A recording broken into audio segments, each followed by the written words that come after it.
Selamat malam saudara, senang saya Denta Mirakusuma kembali dapat menyapa Anda dalam program Dua Arah yang malam hari ini kita akan membahas kasus sumber waras.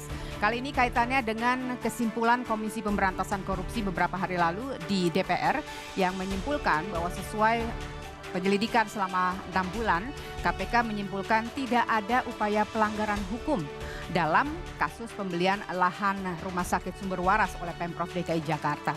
Dan ini tentu saja kaitannya dengan kasus yang selama ini cukup lama membelit nama Gubernur DKI Jakarta Basuki Cahayapurnama alias Ahok dalam pusaran ada atau tidak sebenarnya unsur korupsi di kasus pembelian lahan rumah sakit sumber waras.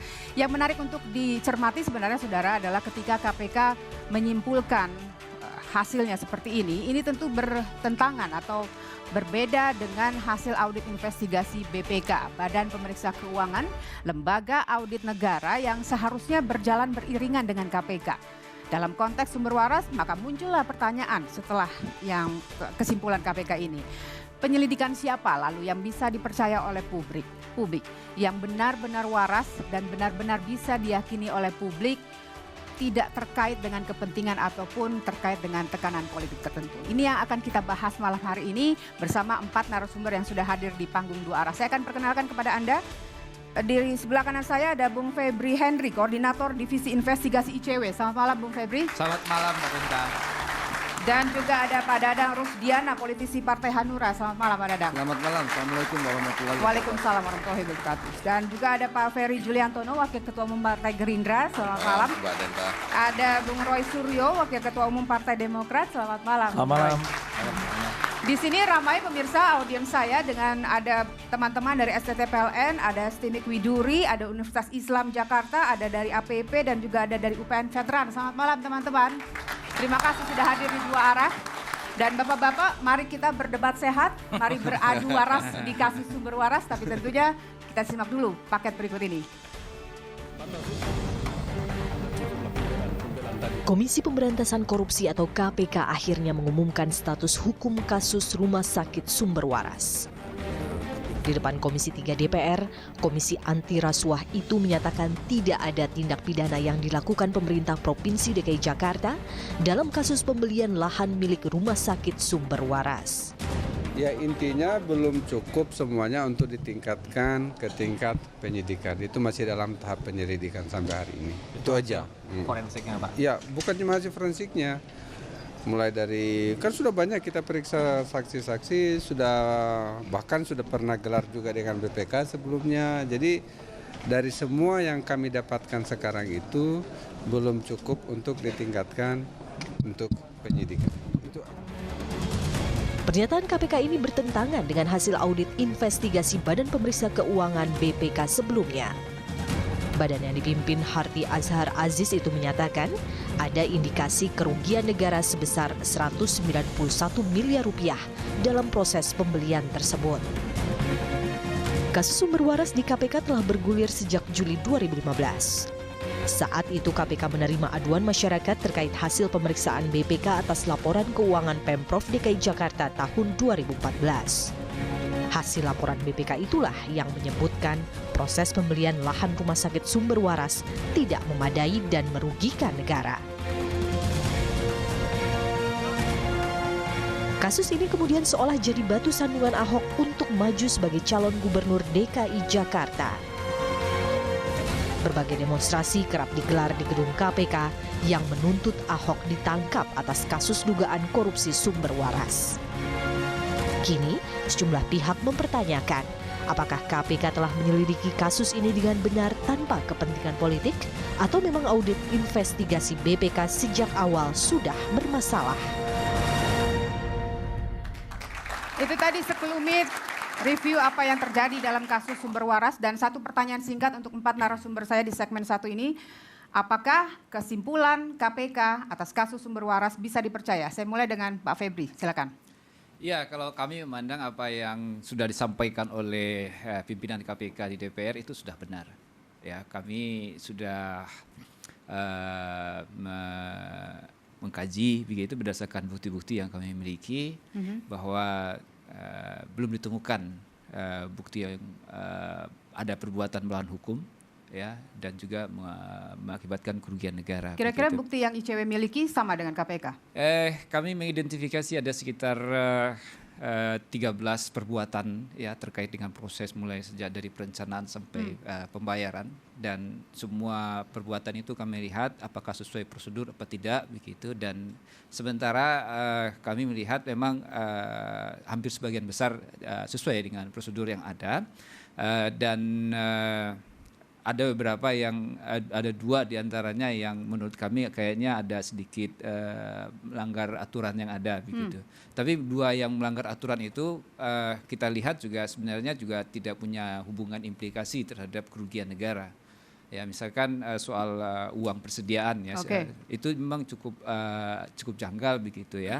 Tapi kalau misalnya apakah karena uang persediaan itu kemudian terkait dengan kerugian negara begitu berdampak Artinya menurut ICW KPK sudah dalam track yang benar. Betul. Menyimpulkan seperti itu. Betul. Oke, Pak Dadang. Ya, kalau kita berbicara integritas, saat ini institusi yang paling dipercaya oleh rakyat adalah KPK. Sehingga ketika KPK mengumumkan tidak ada yang salah di masalah sumber waras, selama ini apa yang sudah dilakukan oleh KPK sudah memenuhi prosedur. Artinya kita percaya apa yang dilakukan oleh KPK. Kalau kemudian misalnya apa yang diputuskan oleh KPK tidak sejalan dengan apa yang disampaikan oleh BPK, itu tidak menjadi masalah. Toh kalau saya misalkan, tidak semua tuntutan jaksa penuntut umum itu harus selalu selaras dengan apa yang diputuskan oleh hakim. Jadi tidak ada pertentangan di situ. BPK sesuai dengan undang-undang dia punya kewenangan untuk melakukan investigasi, dan itu kewenangannya dijamin oleh undang-undang. Dan ada mekanismenya ketika BPK menyatakan di situ ada kerugian negara, ada prosesnya bagaimana menyelesaikan kerugian negara. Tapi kemudian BPK tidak punya kewenangan untuk kemudian melakukan penyidikan. Dan penyidikan itu ada di KPK. Jadi ketika KPK misalnya menyatakan penyelidikan itu belum memenuhi syarat untuk naik kepada penyidikan, kita harus percaya semua lembaga itu BPK dilindungi oleh undang-undang, diatur oleh undang-undang, dan KPK pun diatur oleh undang-undang. Ini artinya secara resmi apa yang hasil audit BPK itu bisa terbantahkan dengan kesimpulan KPK? Ya, kalaupun BPK ingin mengatakan di situ ada kerugian negara, ada prosesnya untuk menyelesaikan bahwa itu ada kerugian negara. Tapi kalau itu harus dinyatakan sebagai sebuah tindakan melawan hukum, BPK tidak bisa mencampuri bahwa di situ ada tindakan hukum. Karena itu adalah kewenangan KPK. Masing-masing lembaga itu punya kewenangan dalam batas-batas tertentu dan masing-masing tidak saling mengintervensi begitu. Oke, tepuk tangan dulu buat Bung Febri dan juga Pak Dadang. Mas Ferry, pendapat Anda? Yang pertama, ini tidak didasarkan karena benci Saudara Ahok atau lain sebagainya, tapi saya ini belum mengatakan itu loh, Pak. meneruskan laporan BPK. Awalnya BPK sudah menyampaikan ke KPK, KPK kemudian menyampaikan kepada BPK bahwa diperlukan peningkatan menjadi penyidikan, audit investigasi, dan hasil audit investigasi inilah yang diserahkan ke KPK. Dan saya ingin meluruskan, sebenarnya hasil pertemuan rapat dengar pendapat antara Komisi 3 dengan KPK, saya sudah konfirmasi fraksi kami yang ada di Komisi 3, ternyata hasil dari rapat dengar pendapat Komisi 3 dengan KPK itu tidak menyetujui tentang penghentian proses penyelidikan ini. Justru di akhir rapat dengar pendapat dengan Komisi 3 dan KPK adalah bahwa Komisi 3 tetap meminta proses penyelidikan ini dilanjutkan. Karena ada kemungkinan perkembangan temuan baru. Itu yang kemudian diralat oleh Ketua KPK bahwa jadi, akan sedikit tadi dilanjutkan. Kan seperti seolah-olah kita lihat Pak Agus Raharjo dan pimpinan KPK yang lain, konferensi pers ketika sudah berakhir acara rapat dengar pendapat, ternyata itu disampaikan Pak Agus Raharjo dan pimpinan KPK di tengah-tengah ketika rapat dengar pendapat masih berlangsung. Dan kemudian disampaikan sepertinya seakan-akan KPK sudah menyimpulkan bahwa tidak ditemukan penyalahgunaan wewenang, tidak ditemukan memperkaya diri sendiri dan memperkaya orang lain dan lain sebagainya, seperti disimpulkan KPK kepada wartawan dan oleh publik, itu dianggap kesimpulan oleh KPK. Padahal ternyata setelah acara itu dilanjutkan lagi dalam rapat dengar pendapat dengan Komisi 3 dan dalam perkembangan pembicaraan dengan Komisi 3 pada akhirnya dan disetujui juga oleh KPK, proses penyelidikan soal Rumah Sakit Sumber Waras adalah tetap dilanjutkan karena ada satu mengenai soal produk hukum. Oke. Ada peraturan pemerintah yang perlu dikonfirmasi. Kemudian juga ada perhitungan NJOP yang dikeluarkan. Nah, Itu soal akan kita NJOP bahas ini, Mbak nanti. Denta, ini penting karena itu Nanti kita akan dikeluarkan bahas sampai ke situ, Pak pada Ferry, saat tapi gubernurnya intinya- Pak Jokowi. Nah, ini penting. Iya, nanti kita akan bahas sampai situ Pak Ferry. Ya, Tapi intinya silakan. Anda tidak percaya dengan kesimpulan KPK sehingga mutlak harus Iya, dilanjutkan. bukan nggak percaya. Saya percaya dengan KPK karena itu institusi yang Untuk paling konteks kompeten. ini, Tapi saya ingin menyampaikan bahwa hasil pertemuan rapat dengar pendapat dengan Masih belum komite selesai.